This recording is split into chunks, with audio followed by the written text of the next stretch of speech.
Hello, my friends. Today the situation in Russia remains tense. Shelling in the Belgorod region continues, as well as battles in the border villages. And Putin stated that attempts to consolidate on Russian territory are ongoing. Года и по настоящее время противник, используя главным образом спецподразделения иностранных наемников и силы поддержки ВСУ, предпринял несколько попыток выхода и закрепления на нашей территории. Был совершен целый ряд диверсионно-террористических атак. 4 на Белгородском и 1 на Курском направлении. С целью выхода и закрепления на российской территории.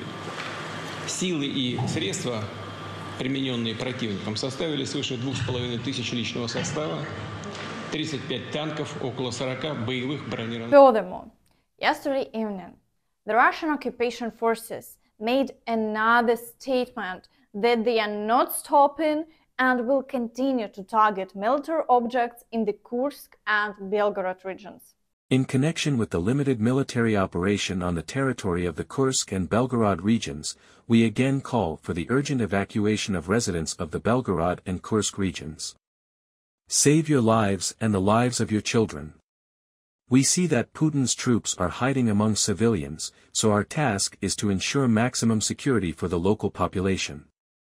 In this regard, we are announcing the organization of a second humanitarian corridor for the local population from 2100 hours today to 7 o'clock Moscow time on March 16th. We call on civilians to take advantage of the opportunity to withdraw from these regions of the Russian Federation without hindrance. Overall, the struggle continues. Right now, the most crucial question is time. If Putin manages to deploy a large number of reserves there to maintain defense, taking control of the Belgorod region will be very difficult. So for now, we await how events will unfold. But perhaps such an operation is not even in the plans. But in Belgorod, at the sound of any shot, everyone runs for cover and even abandons their cars on the road.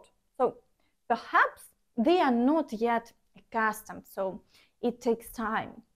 But in about a year, they will get used to it and they won't hide so much. Additionally, volunteers have shown captured Russian soldiers, and the leadership of the Russian occupation forces appealed to the governor of the Belgorod region, Vyacheslav Gladkov, and urged him to come to meeting and take the prisoners back. Представься, пожалуйста. Я старший лейтенант Колотов Алексей Леонидович. Род войск, военная часть? Командир инженерно-технического взвода, инженерно-саперной роты, войсковая часть 547-08. 4 года, примерно 4 часа утра. Пока я был без связи, был занят сортировкой пленных, которые бойцы русского добровольческого корпуса добыли в Белгородской области. По новостям и телеграм-каналам Z-пропагандистов прошла новость о том, что русский добровольческий корпус обезглавлен и уничтожен.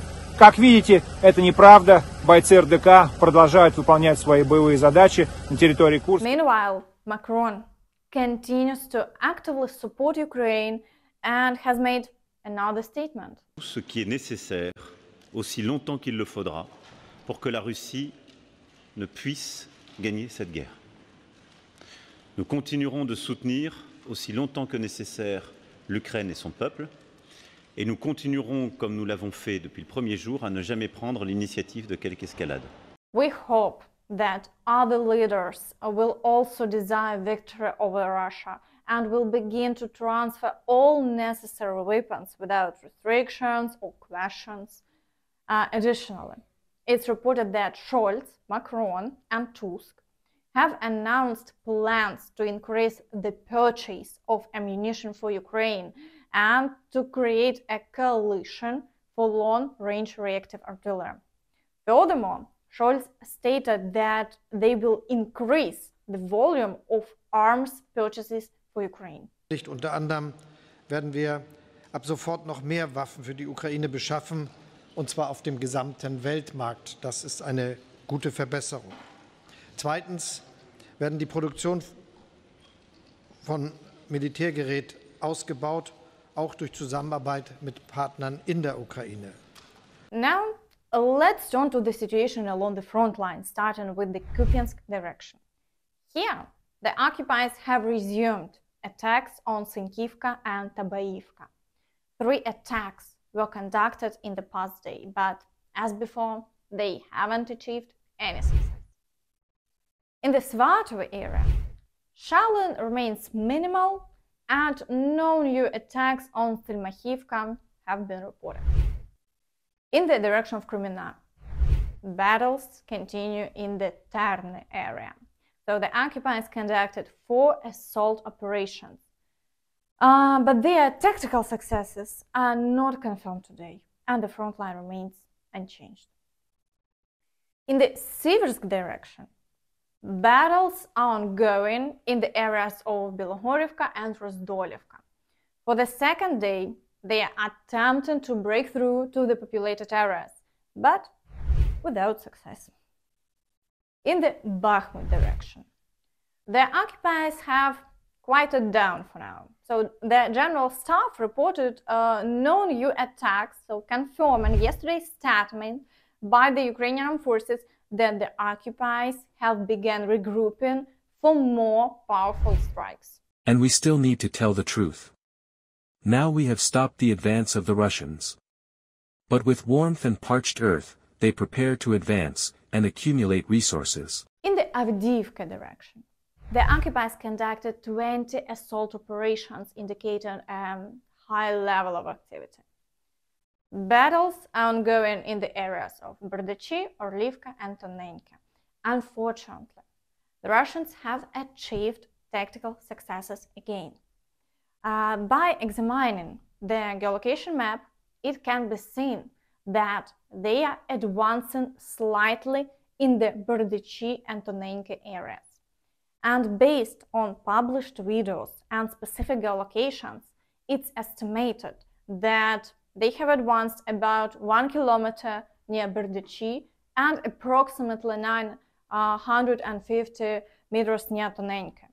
So the situation remains extremely challenging, with a significant number of shelling continuing.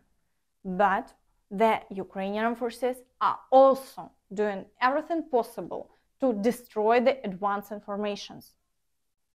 Further south, in the area of Pervomaiske, battles are also ongoing.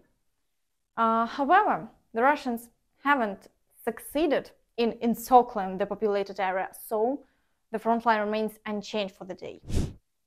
In the direction of Marinka, the occupiers conducted 22 attacks. Once again, there are assaults on Krasnohorivka, Georgiivka and Novomikhailivka. So the occupiers are attempting to break through to populated areas, but the Ukrainian forces repel them and they continue to suffer losses daily while the front line remains unchanged. In the direction of Vuhledar, attacks continue in the area of Staromayorske, but the activity level is not the highest.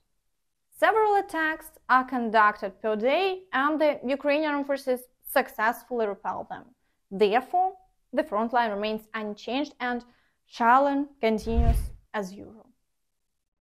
In the Zaporizhia direction, the occupiers also conduct several attacks per day in the area of Robotyne, but they don't achieve any success. All attacks near Verbove have also been unsuccessful. For the day, the front line remains unchanged.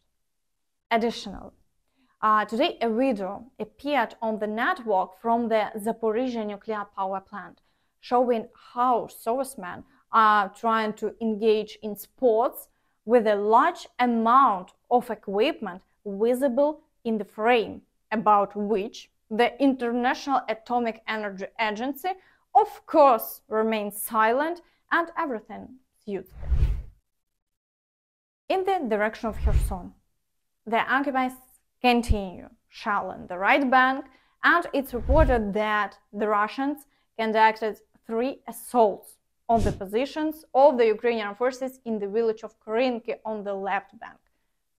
However, they didn't succeed, as the Ukrainian forces repelled all advancing forces and the front line remains unchanged. And that's all from me. Don't forget to like this video, subscribe to the channel, and hit the notification bell to stay updated on all the latest news. Thank you for watching and see you next time. Bye bye.